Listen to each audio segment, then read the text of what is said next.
জোটের রাজনীতির বেড়াজালে যেভাবে আটকা পড়েছে জামায়াত, সুযোগ খুঁজছে বিএনপি।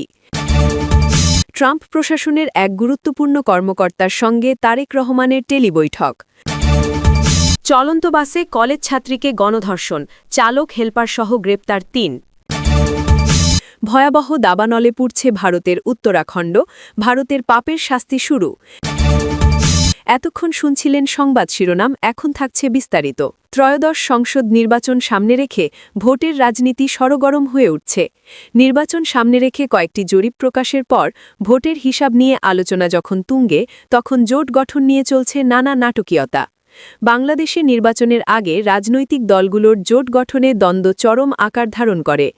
আসন নিয়ে মান অভিমান এবং জোট থেকে বেরিয়ে যাওয়ার খবর নির্বাচনের আগে এক নতুন উত্তেজনার জন্ম দেয়। অতীতে নির্বাচনী জোট গঠনে কখনো নায়ক ও খলনায়কের ভূমিকায় ছিলেন জাতীয় পার্টি ও হুসেইন মুহম্মদ এরশাদ। ১৯৯৯ সালে বিএনপির নেতৃত্বাধীন ৪ দলীয় জোট গঠনের সময় তিনি ছিলেন অন্যতম শীর্ষ নেতা। কিন্তু ২০০১ সালের নির্বাচনের আগে তিনি যোগ দিয়েছিলেন আওয়ামী জোটে।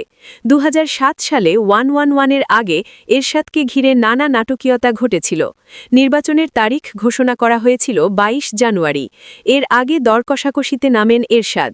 তিনি বিএনপি জামায়াতের নেতৃত্বাধীন জোটে থাকবেন না আওয়ামী লীগের সঙ্গে থাকবেন, তা নিয়ে এক দিন এক রকম বক্তব্য দিয়ে অস্থির পরিস্থিতি সৃষ্টি করেছিলেন। শেষ পর্যন্ত লগি বৈঠার তাণ্ডবের মধ্য দিয়ে সেনা নিয়ন্ত্রিত সরকার গঠন করা হয়। ২০১৮ সালের নির্বাচনে এরশাদ আওয়ামী জোটে যোগ দেন।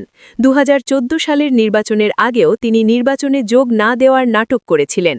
উদ্দেশ্য হল আওয়ামী লীগের সঙ্গে দর কষাকষি করে মন্ত্রী ও বিরোধী দল উভয় পদ নেওয়া।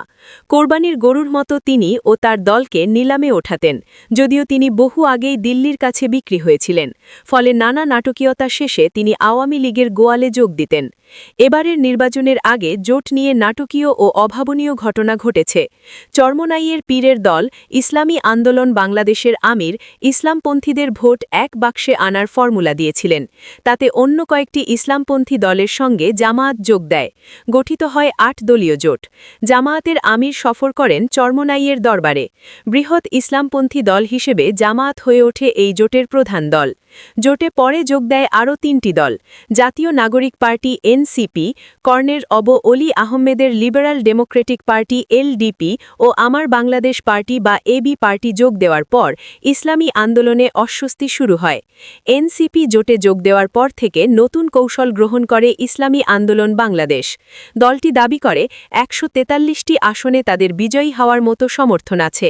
এর মধ্যে এনসিপির আহ্বায়ক নাহিদ ইসলামের আসনটিও ছিল। এছাড়া সাতক্ষীরা সহ জামাত প্রভাবিত এলাকায় আসন দাবি করে ইসলামী আন্দোলন বাংলাদেশ। জামায়াতের বেশ কয়েকজন কেন্দ্রীয় নেতার আসন দাবি করে দলটি। আসন বণ্টনের শেষ পর্যায়ে এসে এ ধরনের দাবির মধ্য দিয়ে চরমোনাইয়ের পীরের বার্তাটি স্পষ্ট হয়ে যায়। শেষ পর্যায়ে এসে ইসলামী আন্দোলনের পক্ষ থেকে জানানো হয় তাদের কমপক্ষে ৮০ আসন দিতে হবে।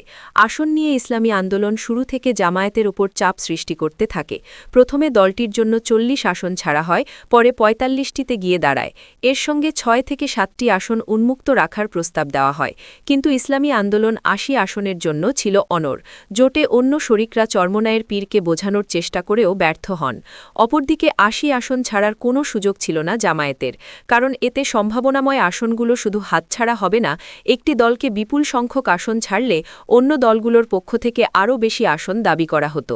এছাড়া সাম্প্রতিক জরিপগুলোয় ইসলামী আন্দোলনের ভোট এসেছে ৩ থেকে ৪%, অপরদিকে এনসিপির এসেছে ৬ থেকে ৭%। ফলে ৩% ভোট নিয়ে এত বেশি সংখ্যক আসন ছাড় দেওয়ার ব্যাপারে অন্য ইসলামপন্থী দলগুলোর পক্ষ থেকে আপত্তি আসে। জামায়াতের টার্গেট ছিল ২০০ আসনে নির্বাচন করা, কিন্তু তা শেষ পর্যন্ত দাঁড়ায় ১৯০টিতে।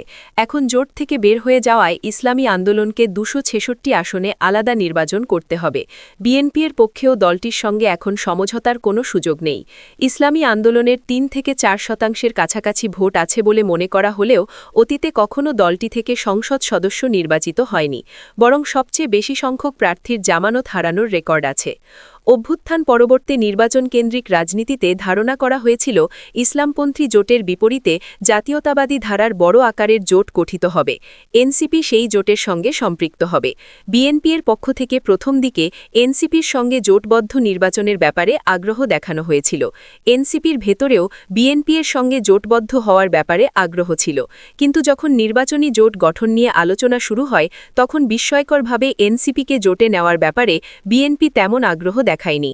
বিএনপির এই অনাগ্রহের পেছনে নানা মহলের ভূমিকা ছিল। শেষ পর্যন্ত এনসিপি জামায়াতের সঙ্গে জোটবদ্ধ হয়। রাজনৈতিক দল হিসেবে এনসিপি যাতে শক্তিশালী হয়ে উঠতে না পারে সেজন্য দেশি বিদেশি একটি মহল শুরু থেকেই তৎপর ছিল। ত্রয়োদশ জাতীয় সংসদ নির্বাচনে দেশের ভোটারদের মধ্যে যে নতুন মেরুকরণ ঘটছে তার চিত্র ফুটে উঠছে সাম্প্রতিক জরিপগুলোয়। বিপুল পরিমাণ সুইং ভোটার এবার নির্বাচনের ফলাফল বদলে দিতে পারে।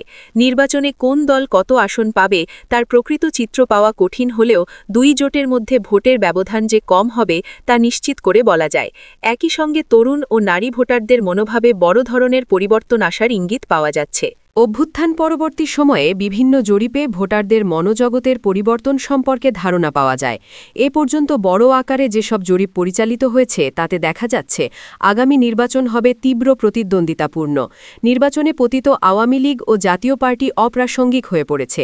সেখানে এনসিপি 7% মতো ভোটারের সমর্থন পাচ্ছে। ওয়াশিংটন ভিত্তিক think tank international Republican institute বা আইআরআই বড় আকারের একটি জরিপের ফল প্রকাশ করে গত বছরের ডিসেম্বরে। সেখানে প্রশ্ন করা হয়েছিল, যদি আগামী সপ্তাহে জাতীয় নির্বাচন অনুষ্ঠিত হয় তাহলে কোন রাজনৈতিক দলকে ভোট দেবেন। জবাবে 30% মানুষ বিএনপির কথা বলেছেন। জামায়াতকে ভোট দিতে চান 26%। এরপরই রয়েছে এনসিপি 6%, জাতীয় পার্টি 5% ও ইসলামী আন্দোলন বাংলাদেশ 4%।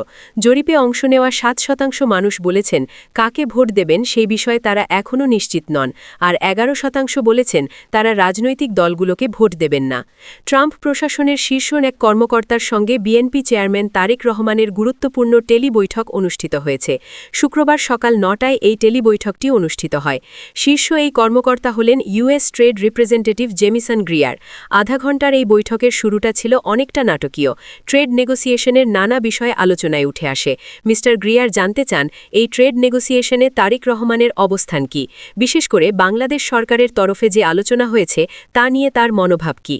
তারেক রহমান স্পষ্ট করে বলেন, সরকার যে নেগোসিয়েশন করেছে তাতে আমাদের সম্মতি রয়েছে। সরকার যেভাবে আলোচনা এগিয়ে নিয়েছে তাতে আমাদের কোনো দ্বিমত বা আপত্তি নেই।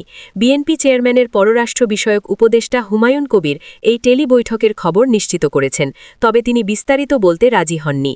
ভারতের উত্তরাখণ্ডে ভয়াবহ দাবানল ছড়িয়ে পড়েছে, বিশেষত নন্দা দেবী জাতীয় উদ্যান ও বিশ্বখ্যাত ভ্যালি অফ ফ্লাওয়ার্সের কাছাকাছি এলাকাগুলোতে, যা আগুন নিয়ন্ত্রণে আনতে ভারতীয় বিমান বাহিনীকে হেলিকপ্টার ব্যবহার করতে বাধ্য করেছে।